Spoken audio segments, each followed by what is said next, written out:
মাইক্রোসফটের একটা জরিপ শোনাই আপনাদেরকে। তারা সারা পৃথিবীতে গুজব, ভুয়া আর মিথ্যা নিউজ ছড়ানোতে কোন দেশ সেরা একটা রিপোর্ট করেছে। এর মধ্যে 1 নম্বরে এসেছে ভারতের নাম। মাইক্রোসফট তো মুসলমানরা চালায় না, কথা বোঝে নাই বোধহয়। প্রতিবেশী দেশকে বলবো, আপনারা নিজের চরকায় তেল দেন, আপনারাও শান্তিতে থাকেন, আমাদেরকেও শান্তিতে থাকতে দেন। সব চেঞ্জ করা যায়, প্রতিবেশী চেঞ্জ করা যায় না।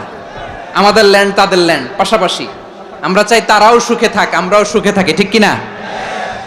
কিন্তু প্রতিবেশী হলে বন্ধুত্বপূর্ণ আচরণ করতে হয়। প্রতিবেশী যদি বন্ধু না হয়ে প্রভু হতে চায়, এরকম দানব প্রতিবেশী কেউ চায় না। ভারত যদি বন্ধুত্ব উপহার দেয়, আমরাও বন্ধুত্ব দিব, কি বলেন? তারা যদি বন্ধুসুলভ আচরণ করে, আমরাও বন্ধুত্ব উপহার দেব।